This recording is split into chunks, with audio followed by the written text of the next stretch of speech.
think the girls with their nails done.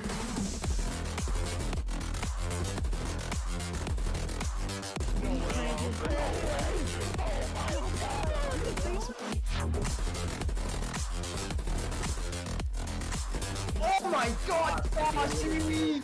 Girls with their nails done. I'm peeking, and in fact, he's going to find the stall right away. Finds Kiku as well, and finds Lipa. Beautifully done here from Lavelle. Has this covered. Lavelle with the double, possibly one more. Can he find them? He's going to find the triple.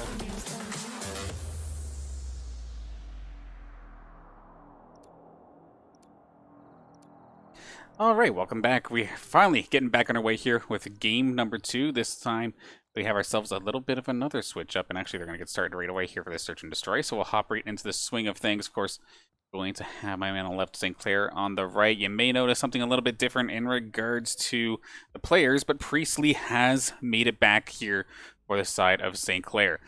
Just basically in the nick of time here for search and destroy. However, is going to be the first blood going down alongside Lavelle. Of course, in these search and destroy modes, there is no respawns. You just have to keep yourself alive. And uncharacteristically, normally on this Miami search and destroy, we see teams constantly just throw themselves up against that B site time and time again. Miami instantly going to switch things up with that A site push. I mean, what can you say? Yeah, you know, Priestley's blaming the lag. I'm blaming the fact that Miami University's playing on home turf. So the odds are stacked against St. Clair already starting off this round. Sauce does manage to find himself a pick up onto Rafi, but I don't know how much value he's actually going to get out of this. With 17 seconds left and still needs to find the defuse, I believe he's just going to, kind of ride this one out and wait. There's really not a whole lot much else you can get here. Trying to find that extra pick, but with 5 seconds left on the timer, loses out on the 1v1. And Miami's not just going to win by bomb, they're also going to win with the 4th kill there, cleaning up onto Sauce to claim round 1. Yeah, just too much too quickly. The nice sneak attack going over to A, and then basically QPan find himself those kills. Really got the ball rolling for them, and it was extremely hard for the St. Clair squad to try and deal with. But this time, Saint's going to be on the attacking side of things. Let's see if they can switch this one up. Let's see if we can find ourselves in a position where we're not down early, because of course, search and destroy can sometimes be rather momentum heavy. Sometimes it's just defensive team wins back and forth.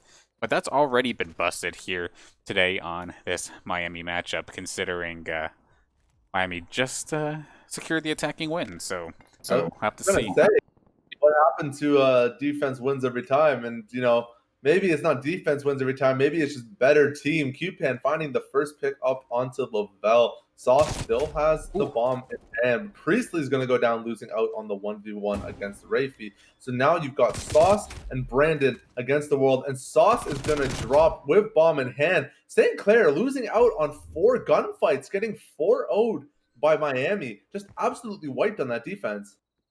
That's definitely oof kind of round there for the side of St. Clair. Beautifully done for Miami University of Ohio, getting themselves their 2nd point on the board.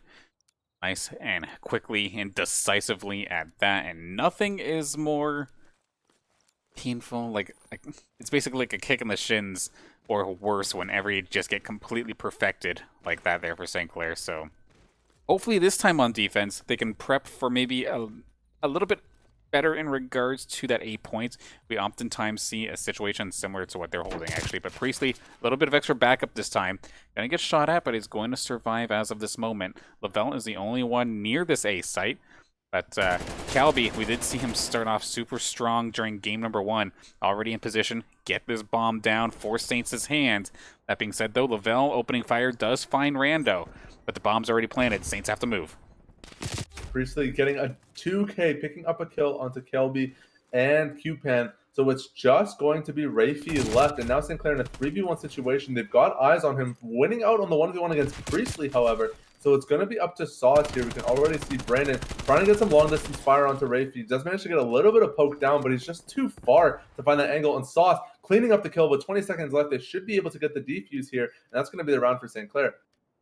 Okay, so able to spin this one back around in their favor. Thankfully there for the St. Clair side of things. I was worried that momentum would just absolutely fly away with them with the way that was going, but they're able to keep themselves nice and close. Priestley finding this double kill. Definitely a game changer. I don't even know how you see somebody all the way that down that way. That's just some crazy shots coming out here from Priestley. Yeah, I didn't even see a character. I just saw crosshairs and bullets and bodies dropping. And I mean, I guess at the end of the day, that's all you really need to secure the round win. So great job from Priestley, coming off of an unfortunate circumstance to not being able to be here for game number 1 and showing up in game number 2 pretty heavy on that 3rd round. See if you can carry that into round number 4. This team looks like they play a lot better when they have their top fragger there to support them. And as I say that, Brandon is the first to drop before the round really gets underway. That's going to be Cupan, I believe, finding that first pick up onto him. Now St. Clair already down a man on this attack. Not a position you want to be in, but Lavelle's going to swing that around with the return kill onto Cupan. Now a 3v3 scenario St. Clair looks to plant. Of course, Lavelle playing more of an anchor role, even here on Search and Destroy, just taking the longer range weapons instead of being the one to kind of charge on in. Trying to make this assault rifle work from Rafe, however, way down sight. Was in range, maybe take some hot shots at him, gets a little bit of damage, but nothing to actually take him down. Tosnado going to make his move, and that is going to be the go time. Lavelle actually goes right across Rando. Rando is going to find one, but it's going to be all up to Lavelle to try and make this happen. 1 versus 1. Unfortunately for Lavelle, he has notoriously not been exactly the greatest in regards to his one-on-ones. Let's see if he can change that tonight, but a nice positioning there from Rafe to finish the job. I mean, I don't care how good you are. That was just perfect positioning there for Rafe. That was really well executed from Miami. And, even if Rafe doesn't win on that 1v1, all he really has to do is just, keep running. Exactly. Lavelle doesn't find him, as long as they don't get that plant off, and Lavelle didn't have bomb in hand, there was so little time on the clock left that Miami was already super favored to win that one out. I feel like there was an opportunity for St. Clair to really combo in when Sauce went for that aggressive push. I think if a little better coordination, they could have pushed through that doorway together, maybe taken the 2-on-1, but they kind of just left each other to die and went in one by one. Gave I believe it was Rando the opportunity to reposition and pick up that counter kill. But now St. Clair doing a much better job of pushing in together. However, Lavelle, of being the lone wolf, lone soldier that he is, gets picked off at the beginning of that round. Priestley does get a kill of his own now. So we're down again into a 3v3 situation. Priestley is going to drop, however, and that's going to completely break open St. Clair's defense here. As Miami has that number advantage. Rafi just picked up the bomb again now, so they're up a man and they have the bomb, but this looks dangerous. Rafi doesn't know Sauce is right around the corner, finds the kill there now, but Sauce gets refried almost immediately, so it's just Brandon against the world. Nobody has the bomb in hand on Miami, and Brandon should know where this is, so it's just up. Yeah, there he is, scouting out behind that door, holding that angle. I believe that Miami knows, and they're being very cautious about how they want to approach this. They're trying to find a flank. You can already see Cupan looking for that underground angle, but he actually manages to sneak the bomb away. Brandon is going to find that 1v1. It's now just him versus Cupan with only 15 seconds left. And Cupan, I believe he didn't manage to get the plant off. He's running to A site now, trying to get a cheeky plant off before the round's over. And I don't think Brandon has the read on this. He's still hovering around B. So it looks like Cupan might actually be able to get away with this. And there's the plant, 45 seconds left. Brandon has to know that this is on A by now. Yeah, that was a solid job there from Cupan. Was able to sneak that bomb away without really alerting Brandon. Granted, the one player on the side of Miami just kind of charged on in, but still, the one-on-one, grab the bomb, just run as fast as possible to A. Brandon taking the high ground. I don't mind this choice. If he can just, he barely does not notice him on the other side. But he does not have a lot of time. He has to go in. He has to go in now. Where is Cupan? We see him just a little bit on the low ground, keeping himself safe. He is going to get jumped on, but Brandon is going to get taken down. Nice shots from Cupan, and that's going to put Miami University of Ohio 2 games away from taking game number 2. Unfortunate one-on-one situation for Brandon. He knew he had the idea of what he wanted to do. He knew where Cupan was trying to scope out and trying to find those defensive angles, and he was playing it safe, but you have to respect the timer. And in that situation, Brandon, regardless of how that situation planned out, I don't think he would have had the time to get the defuse off. So just unfortunate for St. Clair, Cupan with the play, finding that plant. I believe there was about 1.5 seconds left on the timer before that bomb went down. So really well done from Cupan. Definitely MVP of the round to secure that win for Miami. Now going into this one here, St. Clair off to a stronger start. Priestley finding the first pickup onto Rafi. should give them a decent push here when you're on the attack. You know, defender's advantage, but it's not really much of an advantage if you're down a man. So Sinclair doing the right thing, finding that early pick, should give them enough space to actually get in here on this push. Everybody except Lavelle going towards this B site. We do see Saucenato, bomb carrier ready and nearby.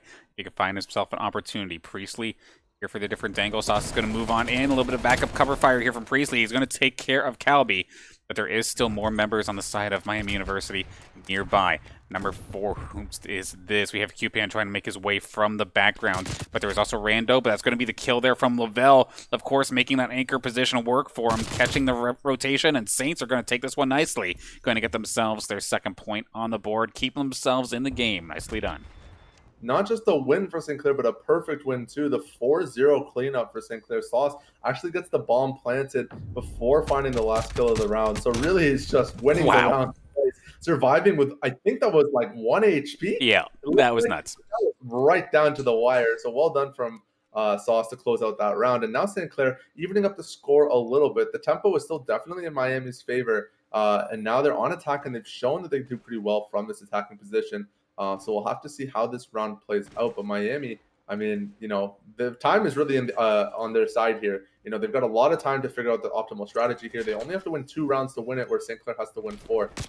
So definitely less stress on their side. They can play with a little better, you know, a little better focus. But Priestley just absolutely wrecking through Miami, finding the 1 kill, and leaving Saul for the cleanup, getting the 2K now. It's just Rando left. They don't have control of the bomb. St. Clair is in full control at this point now, and I don't see a situation where Rando ever wins this one. He's in a 1v4 situation. St. Clair knows where the bomb is. All they have to do is like buddy system this, but there's no way you win this. Already down to 50% HP in that 1 versus 4 scenario, and gets picked off. St. Clair with a decisive win here on defense, just absolutely showing up in the later half of this match. And may have taken themselves a little bit of time to get moving here, but I know off the kills here from Priestley and Sauce. Sauce having the covering fire to help out with that second one, but the shot through the window just completely caught me off guard. Nice shot from Priestley to get himself his 2K here on the round, and helping push Saints forward in this matchup, keeping it within 1 now. Of course, this, I believe, would have been St. Clair's pick, so they want to make it count. And now that everybody, for the most part, is firing all cylinders, we do have Sauce and Priestley currently positive here in this game. Lavelle basically borderline of going even. Brandon's a little bit slow to start here in this series, but still has plenty of time here to get himself back into the game. Not down and out just yet. However, he is mainly the one who charges in first, and he's going to find 1 elimination, actually, on to Calby. So Calby is search and destroy, just does not seem to be good as his hard point right now. I mean, it really comes down to how these teams approach these maps in general. Like I was saying, it looked like they were very comfortable on Garrison, but ironically enough, Miami doesn't really seem to have control of their hometown turf, at least as decisively as they did in Game 1. Obviously, we have lots of game left to play, not just in this game, but in the rest of the series. Brandon does eventually get taken down after finding that first pickup, so now a 3v3 situation again on this point. St. Clair does have control of the bomb. They're looking for an opportunity to plant. Sauce with the turnaround kill. What a beautiful map read from him, just knowing exactly where Randall was. Lavelle finding the pick onto Rafi, but Sauce is going to get dropped by Cupan, and now the 2v1 situation. Priestley is still alive, and we've seen him pop off in this round, and there he goes again. That's going to be the round win for St. Clair, and actually managing to pull this up from a 4-1 lead to a 4-4 tie. Beautiful job from St. Clair to recover in this match. I mean, a couple of those rounds where they finally started getting some wins and got themselves that perfect. That's the game changer, the momentum swinger, and now St. Clair, for the most part, in control of this game, but I would say loosely in control of this game. Miami University definitely not down and out just yet. Still have a couple players absolutely on fire. Rando having a bit of a quiet game for himself, but still, of course, a couple of rounds still to go. Of course, 1st to 6 wins this search and destroy. You don't have to win by 2. It's just 1st to 6, and that's going to be a nice quick pick. Calby coming in clutch. Always caught alone on these side angles. You know, that's what he does. That's his job. He's always playing the game by himself, just doing his own thing. And sometimes it just feels sad, you know. He starts off a round, he's walking, taking a lonely trip by himself, gets picked off, and that's just the end of it for him. And you kind of feel bad watching him do what he does. But he is gathering a lot of intel for his team, and you know that's one of the things that we have to remember when we're watching these games is that the KD only tells half the story, right? There's lots of value that these teams provide to their teammates. Like there, Brandon finding up that pick, but just essentially holding that point. You know, you never know when they're going to come around, trying to find those nasty flanks. And if you can get the map read and just pick them off when they're coming on from these strange angles, you know, sometimes they just don't show up. And then you're caught looking stupid sitting in a room where nobody's going to come hang out with you. But, you know, this is one of those situations where it just really pays off for Brandon finding that beautiful pick. And it's just Rando, again, going to get taken down, the 3-1 victory for St. Clair. And this is a 4-round streak now for St. Clair. They were, I have to remind you, Tanner, it was 4-1 for Miami part of this match. Now it's 4-5. That's huge. Definitely a huge swing, of course, for St. Clair. And I don't know what the heck, I think it was Cupan who was thinking there. He ran into the apartments all by himself, goes down as the bomb carrier. There was no way that Rafe could have made that play work. He forced himself basically to have to hope that the Saints kind of trickle in, and the Saints aren't going to fall for that. They are going to group up, and they're able to get the flank onto Rafe to finish the job there. So definitely solid stuff here for St. Clair. Able to swing this one back around. Where is Sauce going to be your bomb carrier here for this round? Brandon going to be the first to go down, but is there going to be a refrag? It does not seem to be the case. So good start for Miami University. And finding that pick to start off this round is huge for their momentum. You know, you're on a 4-round losing streak. Now finding the second kill onto Sauce. Cupan is not ready to give up yet with St. Clair on match point. You know, down 2 rounds as Miami, you've really got to play your A game. And so far, Cupan's doing an excellent job finding 2 picks for himself. There's the third, actually getting a 3K for himself. Priestley does fit the pick out to Calby. Who was that? Was that Cupan that closed that round out as well? Believe that was a 4K round for him. Just absolutely wiping the floor with St. Clair. Beautiful job from Cupan to close that one up for his team. Yeah, this is it right at the very end. Does find Lavelle.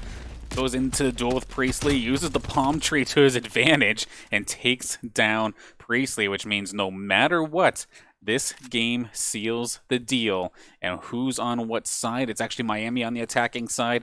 I know Jackson in this situation would probably say something along the lines of Saints have the defensive side. They are the ones in the advantage. But we've also seen how many times that's completely flipped on its head, even though it's definitely logical. We'll have to see what the Miami University squad ends up doing here. They're looking like they're going to start this push towards the B side of things. Calby going to lead the charge alongside Cupan. Let's see if they can pull this one off. Cupan on absolute fire right now. Let's see if they can do this. In just looking at these KDs, like you can already see this beautiful story between these two teams. Priestley 12-6, Cupan 11-6. Both of these leaders really showing up for their teams in a big way. Calby here, however, we talked about him earlier, hasn't had the most impressive game for himself. Tries to get stepped up a little bit, and there it is. That is the kill of the match if I've ever seen one. Top fragger taking down top fragger in a round 11 scenario. There's the cheeky grenade coming up from Sauce. Is going to get a little bit of pick damage onto Calby, scare him away from the doorway. They know he's got the bomb, and they've actually completely forced him off this point. He's going to try to take a flank angle, but I believe we have bodies on that side there. They've got. They're not looking though. They're not looking there. Cupan has the flank here. Actually, Cupan went down. My bad. This is Calby we're talking about. Calby does have the bomb. He's looking at point B. He's got the flank onto Sauce. That's huge.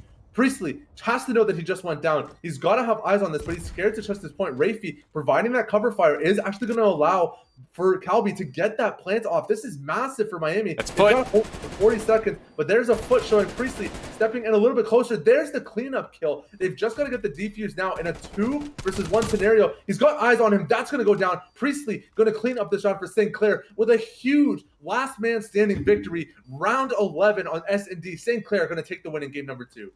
Oh, Priestley, how we've missed you. It may have been only one game, and it's nothing against Gorias, do not get me wrong, but he just absolutely clutched up exactly when the Saints needed it. I'm thankful that he did not charge that point right off the start. He waited a good long time, essentially, and inadvertently kind of used Lavelle as bait a little bit to make the other player from inside of Miami University show himself so that he can take him down and get the victory in the end after getting that defuse as we throw it back to us for just a little moment here. But wow, what a way to finish off that search and destroy. That was so close. That was definitely an exciting one. So solid job there from both squads, to be honest. But good on the Saints overall to be able to turn that one back around after he was saying it was a 4-1 game at one point. It was looking hopeless at one point, but the Saints brought it back, kept their cool, and now we have ourselves a tied series. We're guaranteed a game 4. That's really exciting if you're St. Clair because we've seen what this team can do, Miami, on these Garrison maps. Granted, we didn't have Priestley first time around. That might have made a difference. You don't want to go counting out those advantages when they exist and when they happen. But going into game number 3 now, we're back on Garrison. We know Miami has a strong attack on this map. So for St. Clair, guaranteeing yourself that you're going to get a game 4 is always a benefit because you're giving yourself yet another chance to pull yourself back into this round. Now with Priestley, though, we'll have to see how that dynamic change as we move back to Garrison for the control map. And who's got host advantage as we move into game number 3, Host Dennis? advantage, let's take a look real quick. This one is actually going to go into St. Clair's favor. So I had that one backwards a little bit in regards to the host anyway. I thought St. Clair hosted the last one. No, they hosted game 1. So we've won on each other's hosts, to say the least, which obviously does happen here and there, but it's funny to see that it's happened that way so far here in this game. We'll have to see if Saints can break the streak and get themselves in the lead here in this series and go into that checkmate hard point up a game, which checkmates in general has been extremely hit or miss here with the Saints. I feel like it's probably like a 60-40 that Saints maybe win that map, but at the same time, though, this Miami University of Ohio squad is very, very strong as well. I don't know what it is about the very end of this CCL season, but the quality of teams that the Saints are playing seems to just be going up and up and up, which I'm not complaining. It gives us better matches, gives the Saints better challenges, and it gives us a better feeling as to where we stand. Because I know earlier in the season, we were just getting win, win, win. It's like, oh yeah, we're a top 25 team for sure. We can take on anybody. Then all of a sudden we start playing top 25 teams and we start losing. And it's like, wait, then where are we? So we're just kind of, I think, who's I having the conversation with? That's if the top 25 is like getting into diamond, we're like plat 1 here in this league so far, and that's definitely no slouch. Don't get me wrong, but would love to see us on that top 25. But it's a hard place to get to, and those teams are definitely difficult. So the grind is real. I would always rather be on a team that's, coming away out of really tough losses or close games against top 25 teams than just pub stomping noobs for like hours at a time. Yeah, you're getting a lot of wins, but you're beating teams that, don't really amount to much. But at least here, we're getting good competition. We're getting good matches. We're getting good content for the streams. So, that's what we always love to see here at St. Clair is hard fought matches by our players. And, if we can grab a dub here and there, that's even better. We want to see our players succeed. And so far, we've seen a lot of success from this team. And as we get farther down the season, we'll hope that talent carries them forward. There's lots of individual talent on this team. It's just about rounding it out and putting it together, right? We've got lots of really strong fraggers, lots of really strong shooters. How can we see them perform and cover each other's weak points as a team as we move towards the end of this season? And I know, like, just kind of talking with Coach Dawson and just like knowing the team a little bit, they work extremely well, amped up, of course. That being said, though, if things start going wrong, you're getting amped up for all the wrong reasons. So them being able to turn a couple of those rounds for Search and Destroy in itself was able to give them some energy towards the positive. They were able to flip things over. And I know, like, Dawson's constantly making call-outs and whatnot on the squad as well. And he had himself definitely a difficult day. Of course, thinking, like, within the last half hour before your matches start that your player is all of a sudden going through technical or Priestley's going through technical difficulties. Wait, now Corius is going through technical difficulties. You're a coach and you're trying to get everything managed, but at the same time, you have to also be that level head to try and make callouts. And I think for that first game and a half or so, it took him a long time maybe to get himself back into the groove of things. But finally, found himself in the right side of things here as we're about to get into the game. Game number 3 now here on Garrison. It's going to be the St. Clair Saints, I believe, on the attacking side to start things off. Don't hold me to that. We'll figure out in just a second. Yes, okay, Saints going to be on the attacking side of things this time by. Of course, limited respawns here in the control game mode. But of course, you still get the respawn nonetheless. But some good fragging coming out here from Calby and QPan to start this off. Yeah, for St. Clair, I mean, we talk about this mental advantage all the time. It's something I bring up in pretty much every title we cast here on the Saints Gaming channel is, you know, when you're comparing esports to traditional sports, right? With traditional sports, there's a number of factors that affect things. And mental may be one of them, but oftentimes there's other bigger factors that you're usually concerned about is, you know, your fitness, your individual skill, your talent, how practiced you are on certain things. But with esports, really the only things that you have going for you are your skill as a player and your emotional state going into the game, right? You know, you're not so worried about all these other factors. So really, emotions tend to affect your outcome of your games much harder than they do for perhaps other types of competition or sport. So for a game like Call of Duty, you know, coming into this match, you know, down a player, a little bit off center, not really knowing how everything's going on, you know, playing with a sub that, you know, you haven't had a whole lot of time to practice with as opposed to your main roster. It can be a little disorienting, but St. Clair's done a great job at recovering so far.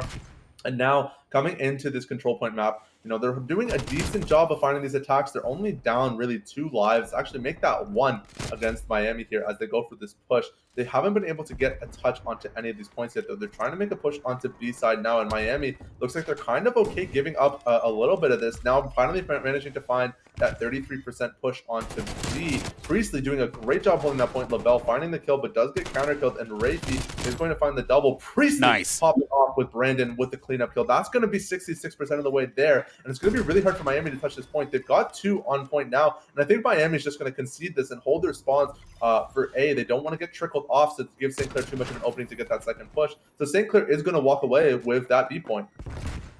Good thing they did. They only had about 14 seconds left on the clock if that did not go in their favor. And Calby's actually going to find himself an opportunity to pop off until Brandon finally shuts him down. But it's only going to be Brandon and Lavelle anywhere near that 8 point as of right now. Going to have to wait just a little bit longer for the rest of the Saints to kind of catch themselves back up. 15-15, all evened up in regards to lives. So that win condition is not quite in anybody's view as of this moment. But Saints don't have a lot of time. They have to start getting ready to make their moves. Priestley going to find one. Brandon does go down. Calby again, just constantly a thorn in the side here from onto the St. Clair squad. And 30 seconds left. Let's see if the Saints can make this work. Now for St. Clair, you know, the time is really not on their side. Calby finding yet another pick onto Lavelle. Rando going to find the pick onto Priestley. That's not too hot if you're St. Clair. You've only got 10 seconds left to get on this point and hold it, and you're getting absolutely trickled by Miami. That should probably close out the round here as Miami finds up another 2 kills. St. Clair desperately rushing to this point, but they just don't have the positional advantage, and Miami should be able to hold this defense. That's a first win for Miami. You know, we talk about these control points, about how defenders have such a huge advantage. Because you're not only just defending them against the time, you're defending them on 1 point, then you have another chance to defend them off the 2nd point. Like, it's so hard to attack onto these control point maps. So for Miami, getting that defensive round first is really big for them. And if it goes back to this back and forth situation where, you know, defenders are just winning out every time, Miami's kind of got this one sealed already. Yep, of course it would definitely go in their favor if it just keeps on going the way it is right now. But of course now St. Clair get their shot on the defensive side of things. We'll get to see how well they can hold this section this time by, and hopefully just shut things down and let their momentum keep on building. That's going to be a good start. QPan going to go down to the bullet of Priestley. And it's going to keep that A site completely covered. A little bit of flanking maneuver here from Saucenato. Going to find Calby. Looks out for one more. Gets snuck up on from behind. And that B site is actually wide open. If I think that's QPan making a run for it. Starting to get some capture points. Yeah, we didn't really talk too much about the life bank in game number 1. I believe St. Clair had the option to kind of preserve their life bank after they knew that A point was basically hard stuck. But this time around, you know, both teams pretty happy to just keep firing kills back and forth, and Miami going to get a huge lead for themselves here, finding up 4 kills where St. Clair only gets 1, already starting to find a little bit of a lead. And because they're on attack, that's also not just going to mean a life advantage, but a positional advantage as well, basically taking control of this B point. I don't even think St. Clair is going to try to contest this anymore.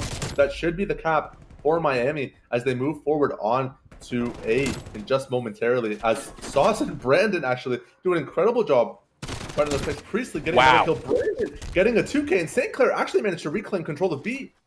Right in the nick of time. That was down to like the last maybe 2%, and they're able to hold this and bring it back down to 66%. So a huge hold here for St. Clair right when they needed it. However, I was thinking they were actually down in regards to lives, but no, they're actually the ones doing the out-fragging here, at least as of right now, between Sauce and then Brandon really showing up here in this round.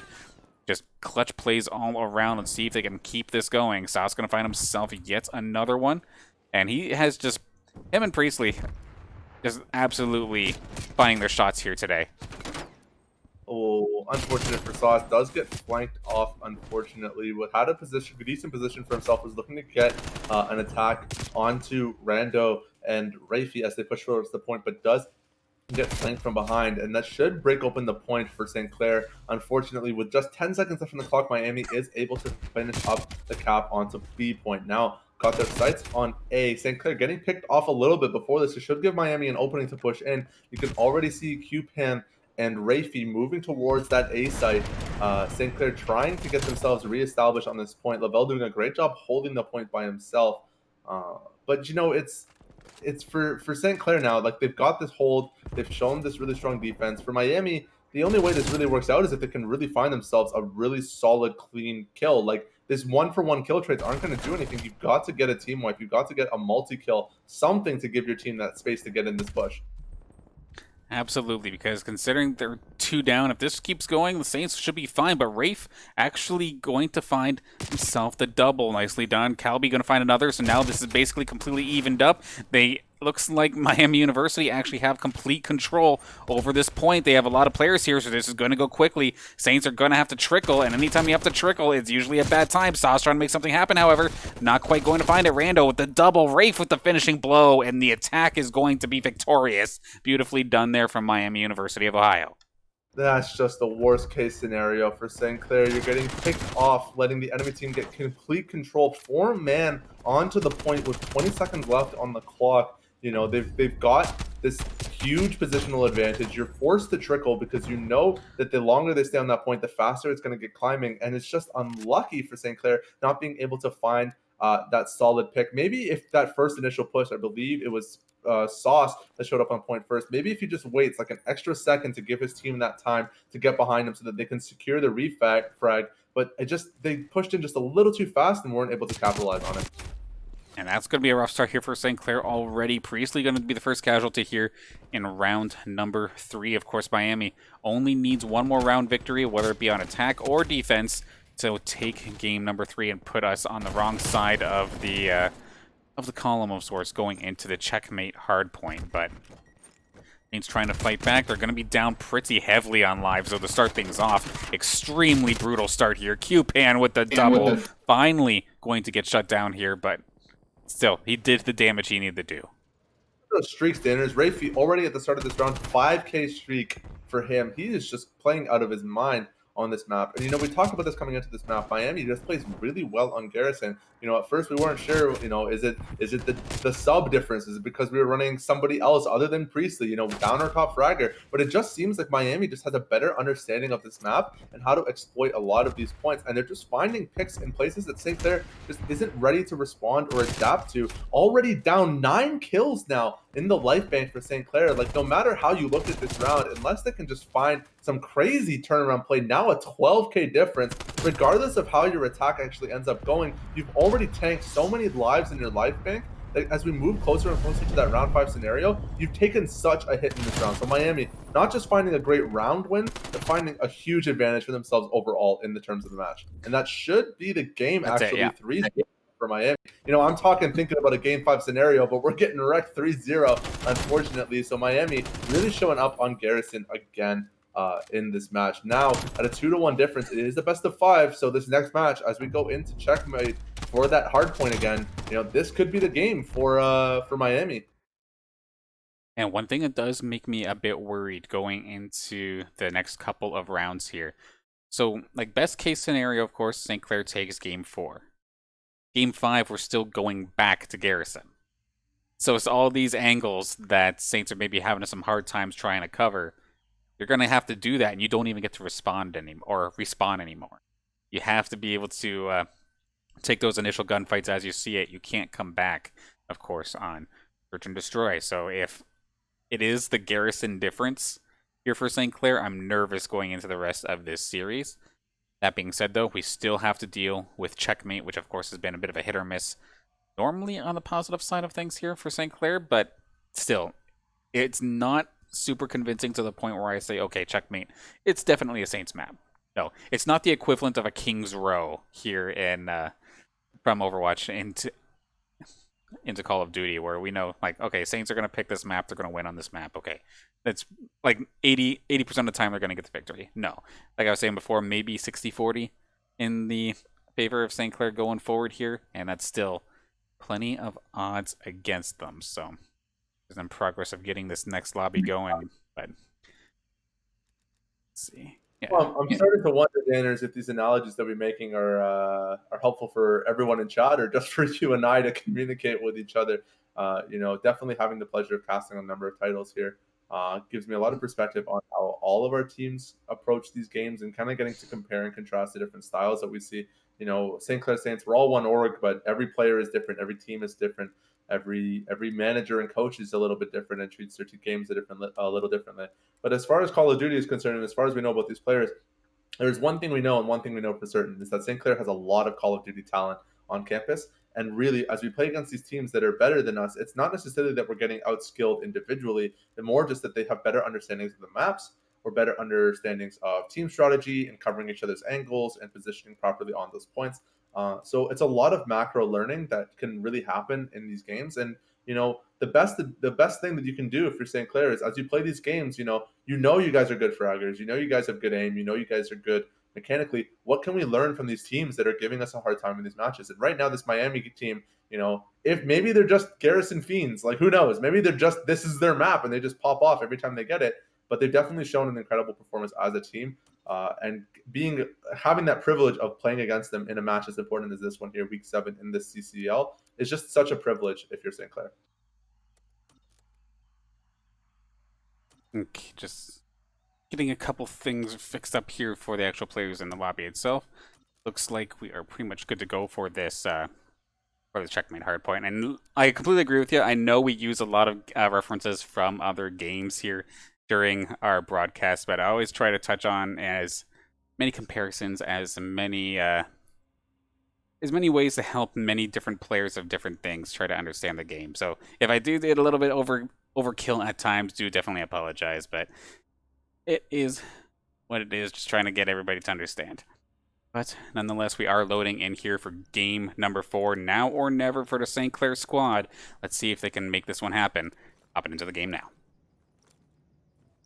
This is a really fun map. I really like watching games on Checkmate. I had the privilege of watching, I believe, 2 maps on Checkmate my last cast last week. And this airplane is just such a fun point to kind of watch. It's how chaotic it gets in the middle of this, and especially on hardpoint where you're really fighting over for that inside. Sauce just popping off already with the 2K to lead off this round. That's what I was trying to say, though, is, Sauce isn't even letting me get the words out of my mouth. It's just a bloodbath inside that airplane at all moments and all times in this game. It's such a pivotal point to control. And St. Clair doing an incredible job, already getting themselves a 15-point lead, taking the shot to the face. Brandon just going to unload his clip into Q-Pan, but does end up falling to Calby. And now Miami has managed to regain control over this point. But Sauce, man, this guy's just not going to let it go down. Brandon actually nading Sauce is going to mess that point. Brandon, no. What are you doing, buddy? That's not what you want to see in this situation. And Sauce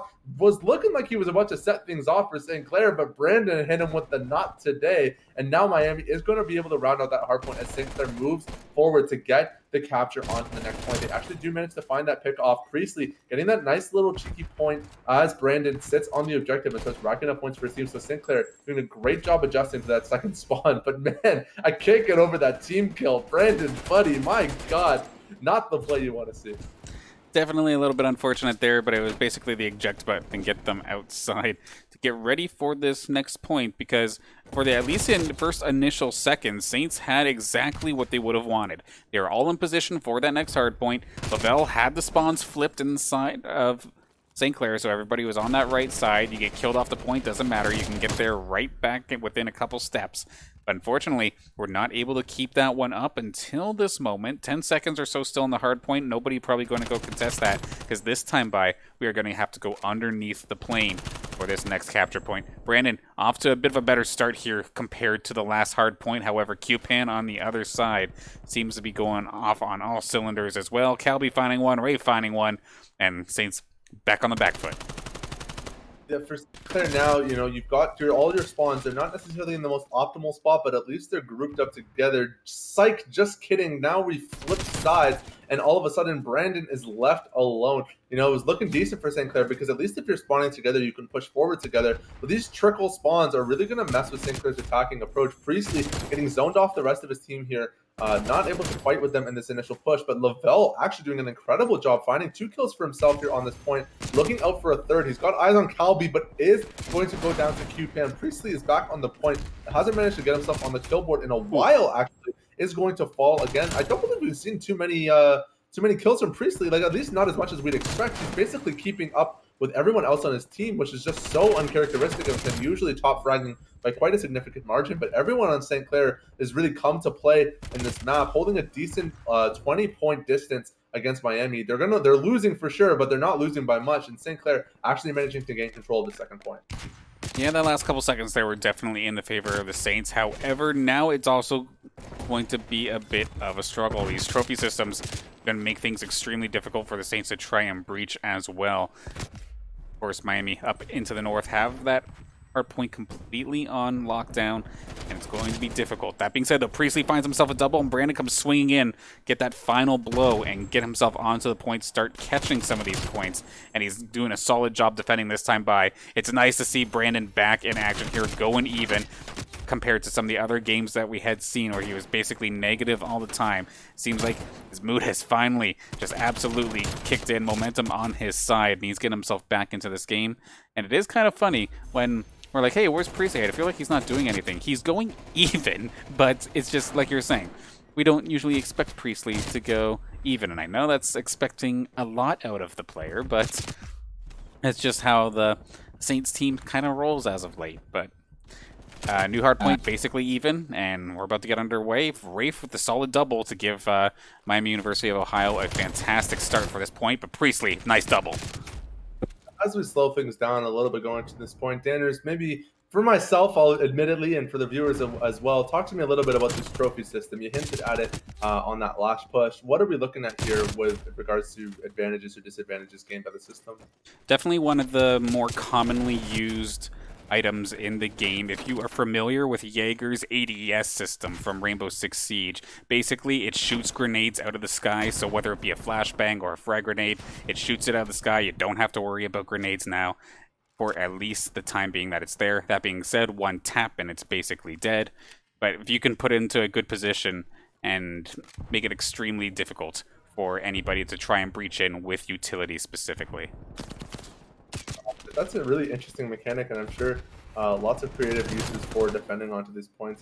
Be curious to see how these teams actually set that up now that we've got a better understanding of what we're looking at here. St. Clair doing an incredible job. Sauce with nuts. The pop off. The 2K followed up with Priestley to gain control of that plane. Like I said, every time this plane opens up as a point, Sauce is there and ready. He's just looking for blood, and he goes in and he finds it just about every time. Unfortunately, this time it's going to be his own. Calby taking him down, going to reclaim control of that point. 123 to 100.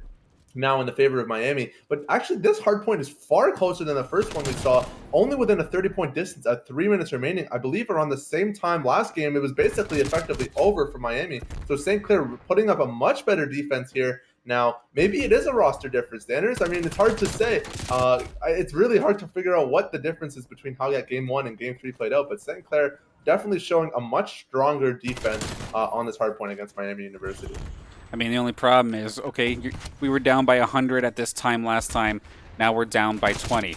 The big thing that's the same is we're still down. It doesn't matter. This game could very well switch around, or this game could rather, this entire series can be done at a moment's notice. And right now, this is actually extremely difficult here. Rando, why the heck is he in the corner like that? Because of spawns. He has the reinforcements coming in here after a couple more kills. And now you can see it's going to be Miami University charging on through to contest this point, and they should be able to clean it out with ease. Everybody from the Saints are falling, and they have to spawn all the way in the southwest corner. Absolutely brutal stuff. Not going in the favor of the St. Clair Saints. Miami University doing exactly what they need to do. By the time the Saints recuperate, there's like 5 seconds left here. Just going to take the scraps and get ready because we're going back under the plane. One thing I really find fascinating about watching and observing Call of Duty is that, sometimes what happens on screen at center screen might look a little chaotic. It's just bullets flying for players. Wow. Jumping everywhere, but check that mini-map and watch the way that these teams move. Watch the way that those players are progressing around the map, being creative with the way that they're attacking and approaching these points. It is art, really, the way that they trickle these spawns and set themselves up for their future points. Lavelle popping off with the 2K. Really good round from him. I know he's looking 13-19 right now, but regardless of that KD, it's just every time we've seen him on the kill chart, it's 2 or 3 kills at a time, and it's just him single-handedly holding a point for his team. So, definitely a stronger individual performance than what we've seen from him in previous games. So really well done from St. Clair. Even bringing out the best out of players that, are usually bottom fragging. This round actually showing up and putting themselves on the board a little bit. But St. Clair now, they're finding kills here and there, but none of them are quite convincing. Miami, every time St. Clair takes a pick, Miami is getting 2 in return. And they've managed to get complete control of this hard point, getting set up already for that next spawn. It just spawned up in the top, and St. Clair actually managing to get the first touch, but Miami has a huge positional advantage here. They're just going to wipe the floor with St. Clair and reclaim that point within the first 5 seconds. I mean, the small saving grace on that last point was even though the Saints were not able to win the gunfights necessarily, a huge double kill from Brandon. Actually make that almost a triple. Never mind, tried to kind of think if it was going to end up happening. Not quite this time, but the Saints are going to be able to clean this up. Priestley with the solid double, and now he gets himself onto the point, and Saints are going to keep this one nice and close. Like I was saying just a second ago, for the point that was under the plane, Saints may not have exactly been winning the battles in that one, but at the same time, Miami had nobody really on the hard point for a good while. So that advantage that they had from winning those gunfights was not as abused as it could have been.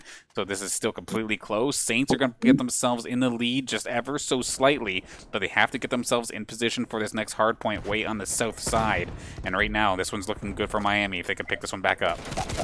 Sauce is on a 5-kill streak right now, and just as I say that, it gets knocked down by Rafi. But Sauce just played out of his mind for the last 20 seconds. That point lead for St. Clair can almost single-handedly be tied to Sauce's incredible streak. He is finding kills left, right, and center. He goes to the left. There's a pick. He swings around to the right. There's another one. And Sauce just absolutely popping off in those last couple seconds there. Well done from him. There he goes again, finding that pick onto Rafi. Is going to help St. Clair gain control at this point as Brandon finds another pick onto Q-Pen. He's going to go down, but St. Clair has a strong hold over this point, and with 20 seconds left until the next point spawns, it's going to be hard for Miami to get an attack here. St. Clair has a pretty decent position. Unfortunately, Lavelle does get picked off on the side, and that should mean Miami is going to be able to recuperate a couple points here before that next spawn. But St. Clair already coming in deep angle here, trying to come in from the southeastern side, trying to get themselves onto that point, but Miami already going to start the trickle effect, and St. Clair falling behind already to start the push. But Brandon, my God, every time I say they're falling behind, Brandon pops off. Like, it's that easy. Miami's got an advantage. They're going to take the point. Boom! Brandon with the 2K. This is such a different Brandon this time by. He's going to take care of Calby and help the Saints hang on ever so slightly. Points are ticking. They can win off this point if they could hang on tight. But we know this Miami University squad is just going to constantly just throw themselves. But they're at the point where they're going to kind of force themselves to trickle. Only about 15 more seconds for the Saints to take care of this one. Brandon going to trade himself out 1-for-1. Priestley's going to get bowed in the face and is going to end up going down Q-Pan. Possibly the saving grace here for the side of Miami University is going to save it ever so slightly. Never mind, Lavelle coming and clutch when the team needs him. Going to bring this within 11, but it's going to end up getting contested. In the last possible second, Brandon, though, hops in right at the right time. Can he take out two? He's going to take care of one of them, but there is no reinforcements, and I like what the Saints are doing. Just give it up. Here comes the next point. The four of them are already there. Prime position. Couple seconds left to go, and they can take this. Massive for St. Clair. Such a beautiful strategic execution on that play. Brandon with another 2K. Priest is going to find the pick onto Calvi, and that should do it, as Miami only has one player left. St. Clair finding the clutch win. Now a 2-2 situation. We're going to game number 5. Oh, we were hoping this would be the case, and Saucenato going to find himself to play the game, but at the same time, everybody on the side of St. Clair absolutely stepped up when they needed to. Anyone who was maybe a little bit cold in the last couple of games finally getting themselves back in the high double digits, 20-plus kills in a game. Brandon and Lavelle both going absolutely nuts alongside Sauce and Priestley. I know Sauce and Priestley was doing fine in the other rounds as well in regards to fragging specifically, but now everybody's on board, and I love it when, or I say it during other casts as well, when you're not having all of your eggs in one basket on one, maybe two threats, the better it is for St. Clair. When everybody is going absolutely nuts, it's just that much better. And now the deciding game, back on Garrison, though. Oh, dear. This is going to be interesting. It's going to be tricky with that map disadvantage. But, Dennis, I have to ask, who are you naming MVP on that last round? I mean, I probably got to give it to Brandon, but I'm not 100% sure. At the same time, right? At the same time, exactly. I don't have one easy answer. And anytime that's the case, Saints do fantastic. Which, I mean, you can say that for like any time they end up like getting a roll, like whenever it's a stomp or anything like that, you could probably say that. But this was no stomp. This was an extremely close situation where basically everybody had a clutch up moment at one point or another. Lavelle clutched up to get a couple extra points on a hard point. Brandon basically cut off all reinforcements for that last hard point, plus a couple multi-kills for himself. Sauce, he had himself some absolute standout moments as well. And then Priestley, I mean, it's Priestley. We know he has some standout moments for himself as well. And just specifically in essentially what the equivalent of neutral game fighting would be here in Call of Duty. But he was doing fantastic as well. And we have ourselves one more map here. And we got to see if the Saints can keep this one going. Unfortunately, though, with it being search and destroy, that momentum can be taken away pretty quickly. Like, if I'm hyped up right now after this one, and then I have to play a game mode that has no respawns, it's like, okay, I'm ready. Okay, I died once, now I'm just sitting here. And momentum just drains away. And you have to, not that you have to think, of course you have to think, but like, it's so much easier for things to swing. For sure. Definitely a huge change of pace between S&D and Hardpoint. However, that being said, we've struggled on Garrison. St. Clair, we haven't managed to find ourselves a win on Garrison yet, but we also did take the only win on S&D. So we've kind of found ourselves a little bit of a balance here where, maybe we're favored on the map type, but not necessarily the map that we're playing. One thing I will say, though, for S&D is when you have such talented individual fraggers, we always see Priestley pop off on S&D. Just because of the nature of the map. If you're the first to fire, if you're the first to win out on those gunfights, there's so much more impactful because there aren't respawns. So yeah, sure, maybe you're suffering from a little bit of a momentum decline, you're not able to carry that heat in from the previous round, but at the same time, neither are your opponents. And also, if you're just better in a 1v1 situation, they have to deal with that far more frequently than you do because your team can't cover for your mistakes. You don't get a respawn. You don't get an opportunity to get yourself set up back on the map. If you die, you're done. And this is really, I think, St. Clair has that opportunity to shine because you have such strong individual shooters and all these players that are willing to support them by going and gathering that intel, scouting out ahead, setting their team up for success. I think this is really a moment where St. Clair can shine in this Game 5 scenario. Yeah, we're not going to have to wait too much longer either. The final game, the decider, right around the corner. And it would be so nice if this St. Clair Saints varsity Call of Duty team could find themselves on the winning side of things here that does not involve a forfeit. Because, of course, like we were talking about earlier, right after game number 1, they're on a little bit of a a losing streak of sorts, basically going into split number 2. And I know it's not necessarily that they've been playing poorly, just the teams that they were going up against were just that strong. There are a lot of top 25 teams in the last couple of games as well. And some of those were close, but there was a lot of 3-1s where it's like, okay, yeah, we got one map, but it was still pretty convincing towards the other side.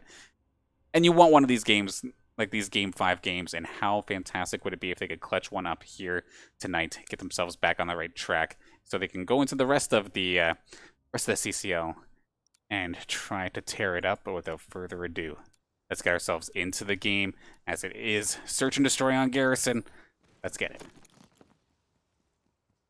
Already, St. Clair coming in onto this attack. Sauce holding that bomb again, usually playing that bomb carry role. We've seen him perform it a number of times in SNG, not just this match, but against other teams as well. Seems to be his comfort, being that guy. All that trust and all that faith is in him, and everybody else on St. Clair on this team is doing whatever they can to make sure that that bomb makes it to that site. Already approaching the B site seems to be a very popular strategy that teams like to employ, and seems to be a strategy that's working for them. St. Clair, Brandon finding the first pickup up onto Q-Pan. So bottom fragger taking out top fragger to lead off this first map. Priestley does find the pick onto Calby. You kind of flip that with the top frag taking out the bottom as well. And St. Clair just killing both sides of the kill board on Miami. Rando is able to find a pick off onto Sauce, however. That is a pretty large pick considering Sauce was in control of the bomb. Now in a 2v2 scenario, St. Clair hasn't managed to reclaim control of the bomb yet. They know where it is. They're just scared to touch it. They don't have sights on the enemy yet. But now, this little 1v1 scenario, Brandon is going to take a little bit of heat there. Priestley going to clean up the kill onto Rafey. And now the 2v1 scenario, Brandon has the bomb in place, looking to get that plant onto B. As long as Priestley can hold this defensive angle and keep Rando off this point, this should be an easy victory for St. Clair. 40 seconds left now on the clock as Rando tries to get himself a little bit closer to the point, but St. Clair's already in a beautiful position to hold this defense. I mean, you're leaving all of the chips into the basket of the guy who's basically been bottom fragging on your team this entire series. Rando having himself a bit of a quieter game overall, so seeing him do a 1v2 would absolutely be insane for the side of Miami University of Ohio, to the point where the momentum would be absolutely through the roof. Going to look to try and make a move. However, the Saints are underground in this situation. As soon as he shows himself, it's going to make it difficult. And sure enough, as soon as he jumps down, going to get completely mowed over by Priestley. Saints taking the first win. That was an unfortunate situation for Rando. He caught sight of Priestley, but Priestley had a beautiful position and just loved that intelligence. Like, how creative is that? To sit in a point where you have just enough time to duck behind cover and know that there's absolutely no angle in which you can be attacked from. So you have to bait the enemy into chasing you down. With 7 seconds left on the clock, Rando had no way in and really no way out. Perfect execution from Priestley to win off that 1v1 and secure the round win for his team. That was so close to for the side of Rando as well. Nearly was able to take care of Priestley. Had him down to about like 5%, but could not finish the job. Oh, how the game could have changed had that kill went down. But, of course, we got ourselves a new round on our hands. Sauce does spot out Calby, who is the one with the bomb in hand. It's going to take everybody down. And now, actually, Miami University on pace for a perfect. Priestley going to shut that down, however, by taking care of Rando. But at the same time, it should be an easy plant for Calby. He's in position, pretty much ready to go and get this thing moving. But at the same time, Priestley, he's here, he's ready to hunt, and he still has to go through 2 more. This is still very doable. Way different than the last round. This time we have the guy who we know has done these 1v2s in the past. It's still incredibly difficult, do not get me wrong, but we'll have to see. These post-plant positions for Miami University, though, are going to be difficult to deal with, as their undergrounds very similarly to what St. Clair did. Yeah, for Priestley right now in this situation, he had the read, but loses out on the 1v1. I did think it was kind of funny, however, at the start of this round. Last round, Brandon took out Q-Pan, and this time Q-Pan came in. He was a little pissed off, I think, from round number 1, taking out Brandon almost immediately to lead off the round for his team. So I guess it was just a Q-Pan Brandon diff this time around. Coming back onto defense now for Miami. It seems that attack has an advantage today. We always talk about this defender's advantage, but both teams actually finding their first wins on the offensive side. So now St. Clair coming in again on the attack. We'll see if that persists for the duration of this round. Sauce picking up the bomb again, getting ready for this plant. But yeah, this offensive advantage, I mean, it's a really curious concept. You're playing into a team that already has the time to get set up on the point, but somehow you're still finding these wins. And so far, so true for both teams. And again, Lavelle starting it off right. 1 kill down for St. Clair. It must just be something about Garrison that maybe makes that defender's advantage maybe not as much of an advantage as we normally expect. As Lavelle, of course, on the long-range assault rifle, able to find that first pick onto Calby, a solid frag to get things started with, especially since he's the one kind of leading the charge in regards to elimination. Huge sticky, actually, there from Priestley to take care of Wraith, and now, in theory, that A site or the B site, whichever side they really want to go on, they very well could take care of it. Priestley somehow not spotting the one player, however. That being said, though, Sauce was looking to try and hunt him down, but nicely done there from Cupan. To find himself the elimination, get out of dodge, finds himself a second. The advantage that Saints had is now completely gone. Can they take care of Cupan? Cupan with the triple. He is on pace for an ace here today. We'll have to see, though. Sauce is going to get the bomb down, so he does have to force him to move. He's going to get mowed down. Cupan with the ace to finish this third round. Huge play from Cupan.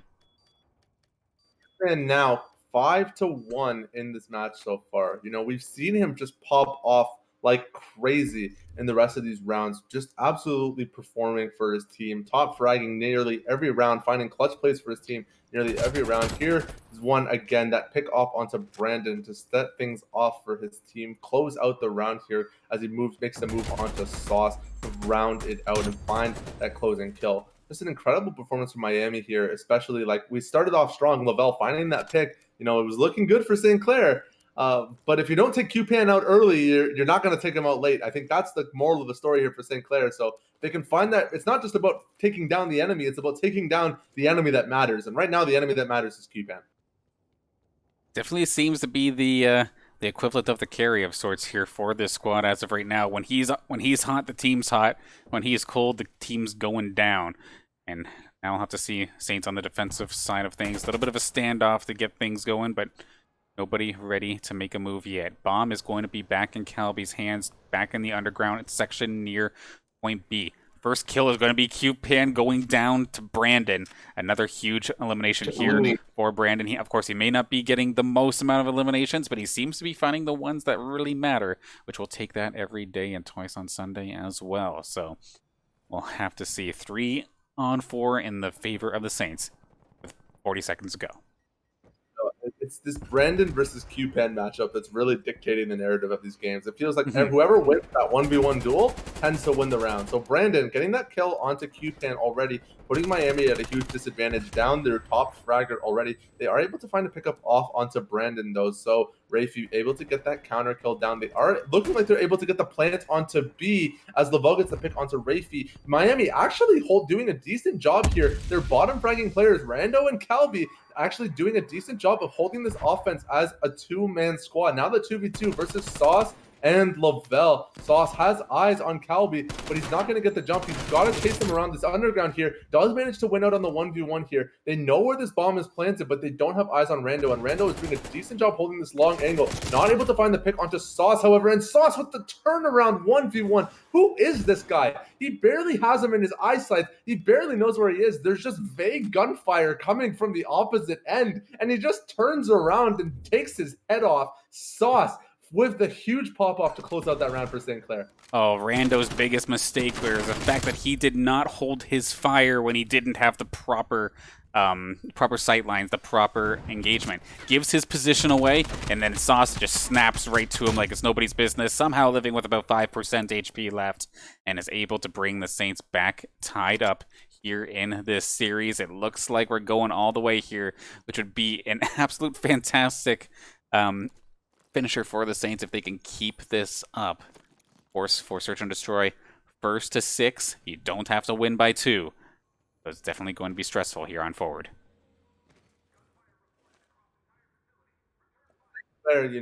It's this story is just really incredible, and I love narrating games where, you know, you have these beautiful stories. You start off, you know, not looking so hot. You get this beautiful comeback victory. You have your top player, you know, he's back. He's not going to let you guys fall. You face some tough battles, you know, not the games are not clear cut. It's these surprise victories that your team, you know, even your fans, maybe, you know, you're thinking like, this is looking really rough. And then you get into this situation and you're going neck and neck against the team that has otherwise seemed like they've had the upper hand. And, you know, as I'm talking about this beautiful story, Miami just pulls a clean victory out of nowhere. You know, I really got to stop talking about this. Telling these stories on cast standards. They literally never age well. I'm cursed, I think. I'm cursed. I have a curse. I mean, I need to do something about it. But St. Clair, now 2-3 in the situation.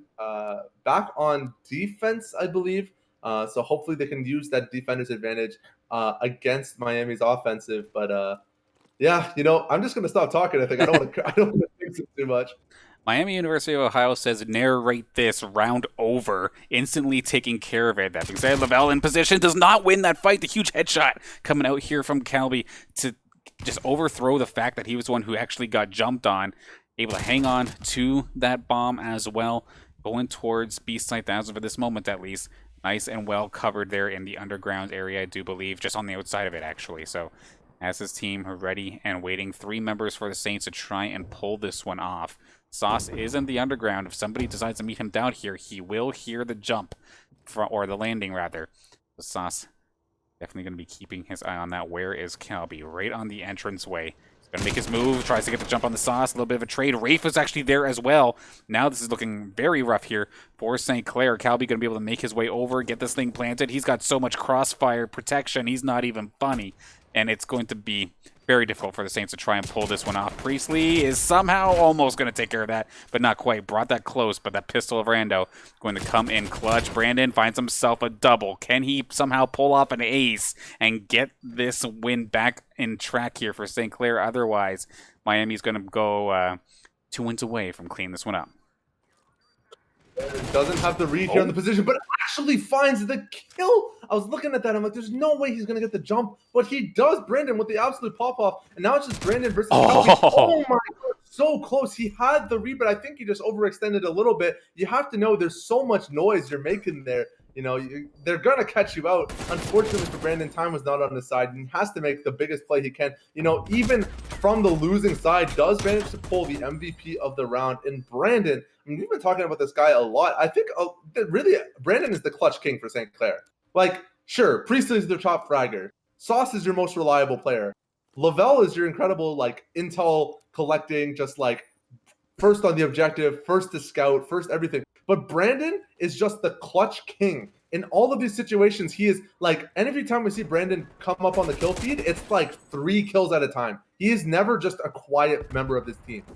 Always pulling something crazy out of his pocket. And last round, you know, sure, we take the loss, but Brandon having a huge round for himself. Yeah, if he's going to go down, he's going to go down swinging, and he usually tries to take at least one person with him. But now, a little bit of a rough start here for Saints going into round number 7, considering that Sauce did go down pretty early. Now, means that the bomb going to go into the hands of Lavelle, was able to pick it up pretty much uncontested. But Saints basically hovering around that B site, trying to make a move, but it is a very heavily contested area as of this point. You do have Calby right around the corner, just waiting for somebody to drop on in. Right around the corner, Q-Pan. I know, like, he's looking at the wall right now, but he's just waiting for an audio cue. And I mean, no cue better than an exploding barrel, I guess. So nicely done there from Priestley to at least get one in that one guard. Finds himself a cheeky kill. Finds himself a second, actually. 2-on-2. Completely doable. Lavelle does get himself tagged down, however. Priestley has to get this by hunting. Can he manage to get this one via the kills? And it's not going to be the case. Match point for Miami University of Ohio. Like, this is, oh my gosh, what a crazy set. So many outstanding performances from St. Clair individually, but just as a team, they're just falling behind Miami. Miami is just holding such a strong line of just coordination and like defense. Even when they're attacking, they're defending each other so incredibly well. They're always picking up counter kills. They're always, you know, catching out those flanks. And St. Clair has yet to pull that decisive victory on these maps. Every single one of their victories, they're good, but they're down to the wire. Let's get a clean victory. It's what you need right now. It's the only thing you have left in the bank. Getting a close view of the map here. St. Clair is on defense. They're supposed to have an advantage. It hasn't proven itself true yet this series, but we'll see if it makes a difference now. Priestley does find an early pick, but QPan finding a counter pick onto Sauce is going to bring this match down into a 3-on-3 already. Priestley and Brandon both fairly low, need to back off and heal this one out a little bit. With Sauce down, that's one of your top fraggers. Actually didn't manage to get a second pick. I must have missed that one, but now we're down to a 3 versus 2 scenario here. The bomb carrier is still holding on. QPan still has the bomb in his hands. Is going to find the one-on-one against Lavelle, and it's just Priestley and Brandon. This is going to make or break the series. Absolutely, and it's one of those rounds where QPan's starting to pop off a little bit. It needs to be shut down and quickly, and Priestley is just the guy to do that. Spots out the bomb, call it out, don't even bother hunting Calby in this case. Just time out this bomb and secure this. Calby's going to come in swinging. He absolutely has to. Brandon going to show himself off, and he's going to find himself the clutch up once again. Saints, not done yet. I don't know if I like that play from Calby. I mean, obviously, I'm a little bit biased. I want St. Clair to win, but I still think I can talk about what we could have done a little bit better, and just showing up around that corner, making all this noise when you've still got about 30 seconds to close out the round. I think you can have a little bit more patience there. Try to find yourself that angle, get yourself in that perfect spot. But he kind of put himself up and exposed, jumping up in the front lines there, making all this noise. And Brandon, just with the quick turnaround kill, is able to close out that round. Thankfully for St. Clair, that means they're still in this. But unfortunately for Miami, it means they've still got to keep playing now back on defense as St. Clair has the attack here. St. Clair has to win the next 3 rounds decisively in order to close out this game. That was a nice nade there from Sauce Nato right on to, I believe that was the footsteps of Calby. Is that who's around the corner? Yeah, right on to Calby. Force him to kind of keep himself stuck just a little bit longer. But some of these members on the side of Miami University of Ohio ready to get aggressive even though they are the player down. Random being down, I mean, unfortunately for him today, he's been feeling like a bit of a placeholder, and the rest of the squad seems to be clutching up around him, and that's exactly what's happening here again. Brandon, gone. Lavelle, gone. All up to Priestley and Sauce Nato to try and plant this, and it's going to be extremely difficult. Sauce, he's been playing this underground route the entire day. I'm sure that the Miami squad at this point has a rough idea as to what's happening. Going to try and bring Priestley around. If they can get themselves a solid crossfire, maybe find themselves a pick or two before trying to plant this thing, would be absolutely clutch. But QPan, still alive. Calby, still alive. We see someone swinging on the side of Miami. It's going to be right to try and just stir the pot of sorts here in this one. Sauce does spot out Rafe. We got ourselves a 1 versus 1 that finishes. He has to hunt them. Calby needs to run for the hills to save the game, and that is exactly what's going to happen. Beautifully played for the side of Miami University, Ohio. Times it out to finish the game. Knew what the win condition was. Went for it. No matter how much that kind of play style kind of hurts, it wins for a reason. Beautifully done. That's just such a tragic way to lose. Like, you have the 1v1 there. You've got eyes on the last guy, and you're going to lose the match because he just ran faster than you. His pumped up kicks were just pumped up more than yours were. That's just so unfortunate. And it's just going to get away there. It's not going to be able to round out the game for St. Clair, taking the loss in game number 5. It's a well-fought series, but, not going to be the dub for the boys tonight. Nope, unfortunately, just coming up short ever so, excuse me, ever so slightly there. And, I mean, what Miami did there right at the very end was completely wise. They had the one player, it was Rafe, who was deep in enemy lines. Then, of course, Cal was on the other side, like pretty much near the spawns at this point. It's like, okay, we don't know which side of the map he's on. As soon as he shows himself, one of us are running the other direction. And that's exactly what they had to do. If the kill was onto Calf instead, Rafe would have probably ran for the hills. Like, they played exactly what they needed to. It's unfortunate for the St. Clair squad. They fought back so valiantly from how rough game 1 looked to getting ourselves to this point here. But again, Garrison strikes again and just shuts St. Clair down. Yeah, it really is a Garrison diff, I guess. We were trying to figure out what the difference was between these two teams this entire series, but it's just going to come down to a map diff. So at least you're able to identify where your weak point is if you're St. Clair. You can come out of this set and say, well, just practice on Garrison, I guess, because they're showing they're a good team. They're just struggling in this one particular area. At least, I mean, that's my take on it. It's a maybe it's a naive take, but it's definitely a starting point moving in towards playoffs as we get closer to the end of this season. At least this is something practical that we can work on. We can get better at this map, learn how to attack this map. Well, the rough thing about it too is like, and give it 2 weeks time, that last map wouldn't have happened. Garrison Search and Destroy would be off the map list. So it's like you might have to play for maybe 1 more week, but are you going to probably put the resources in to try and learn that map? Maybe, maybe not. But you never know. Another league could very well end up using it or something. But I know that the CCL heavily follows the Call of Duty Pro League, so it very well may not be something that gets played on anymore. And just to lose on it in that fashion, it's painful. But at the same time, it's kind of one of those losses like, just yep, that was the play. There's nothing I can do, and it's a heartbreaking way to go. But still, again, valiant effort there for St. Clair to fight back after how rough Game 1 looked. Big props to Miami University of Ohio for their victory here tonight. It was a very good series. I want to see this matchup again sometime soon. Across all of our titles, basically, Miami University of Ohio seems to be one of those teams that can always give us a run for our money. So always a pleasure playing them. So big thank you, of course, to everybody for tuning in, whether you're here for the Saints or for Miami. Thank you for supporting your teams here by tuning in to the broadcast and joining us here today. They put on a show for you all tonight, and it was definitely an exciting one. Absolutely. You can't ask for more than that. Just some good Call of Duty against another team that also wants to play some good Call of Duty. And it's a loss, but it's a loss you can learn from. It's what I always say, but that's because it's true, right? Good stories aren't creative. They're tried and true. And this is just another one of those stories for St. Clair where you got to come out of this with your head held high and move forward, apply as much as you can what you learned tonight into your next games, and hope that it pays off. And of course, Miami is also one of my favorite teams because they don't ask for a reschedule within a couple hours of the match actually happening. So thank you for that as well. But again, just solid job all around. Going to give, of course, a couple thank yous to our sponsors that do make this all happen. Of course, being the Zuckelman School of Business and Information Technology, PC Outlet, St. Clair College, Tim Hortons, and the St. Clair SRC and St. Clair College Alumni Association. Thank you for your support here of the St. Clair Saints varsity esports team.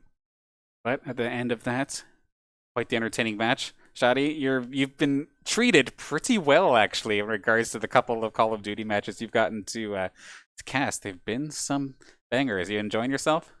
Absolutely. I mean, it's a great way to get right thrown into the thick of it. Just seeing some great gameplay.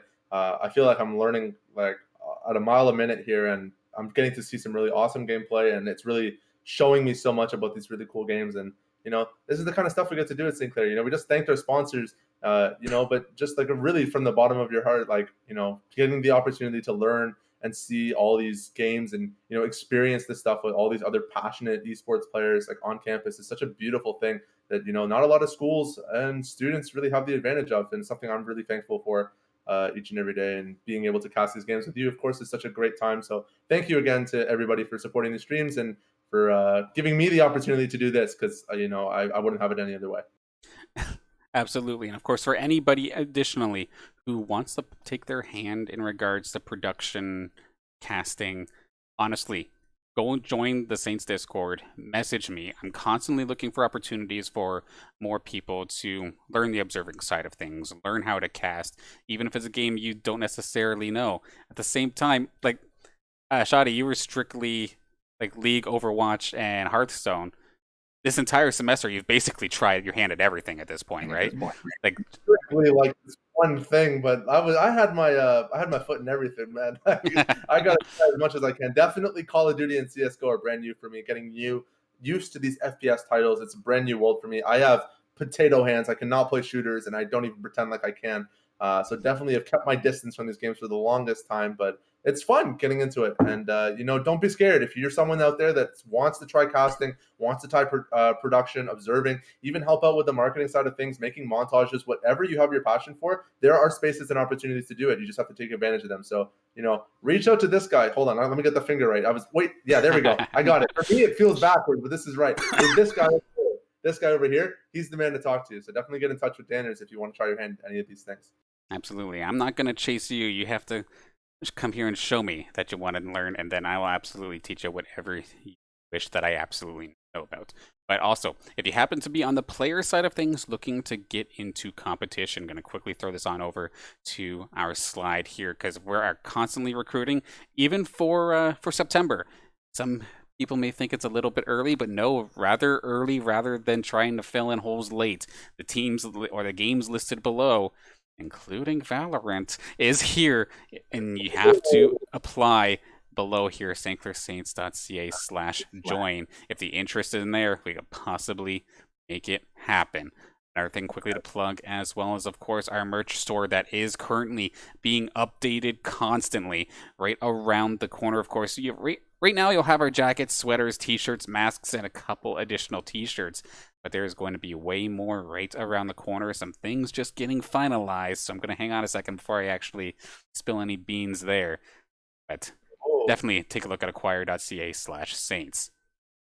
Final. Oh, sorry, go ahead. You got secret merch drop standards, Valorant teams. What's all this? This is exciting stuff, sir. These are big leaks. Good stuff on the horizon for Saints fans everywhere. I mean, I would say I'd be leaking something, but at the same time, they are, of course, on our Twitter page constantly. So you should make sure you should follow that, actually, Saints Gaming CA, as well as follow our Twitch channel here, Saints Gaming CA, as well, for all of the matches in regards to the St. Clair Saints varsity esports team. Whether we're the ones hosting it or not, you'll always be able to tune in at the times listed below and catch the action, because, of course, plenty more action coming up this week. With on Wednesday, of course, tomorrow we have ourselves our Play versus Fortnite trios. Always a long but exciting night of action. Then on Thursday we have ourselves technically 3 matches, 5 o'clock or 5:30 rather, NECC Overwatch action. Then we have our hand at 2 Play versus Rocket League matches. Plenty of action on Thursday. Friday on the Collegiate R6's channel, we're going to have our team competing in their Collegiate R6 match. That's another team just on the edge of trying to get themselves a W, have themselves a couple hard weeks up against a couple hard teams. Hopefully, live on the Collegiate R6 stream, you can watch them swing it around, get themselves the W. If you happen to tune into our stream at that time, I'll make sure the Collegiate R6 stream is hosted. That way you get redirected to the right place. Then on Saturday, we get to see the Call of Duty team come back swinging once again. One match in the what used to be called TESPA, but is now the Activision Blizzard Collegiate Cold War. 7 o'clock for that one. So as you can tell, plenty of action right around the corner. And we stay busy and plenty of opportunities to get involved. So make sure you take the opportunity. But with that, I think we're just about good to close out here. Any final thoughts here, Shadi? No, sir. I think I've had enough. It was a great night of casting. I'm exhausted, man. You know, I've been sitting here since what has it been, 7 p.m. probably before that. So I'm ready to call it a night. But I really appreciate the opportunity having had to do this tonight with you all, and get to watch some more Call of Duty. So always a good time. And it's always a pleasure having you, and always a pleasure having everybody in the chat as well. But with that, we'll close it out. Close one for the Saints today. Going to fall 3-2 to the Miami University of Ohio. And I will see you then tomorrow for some Fortnite.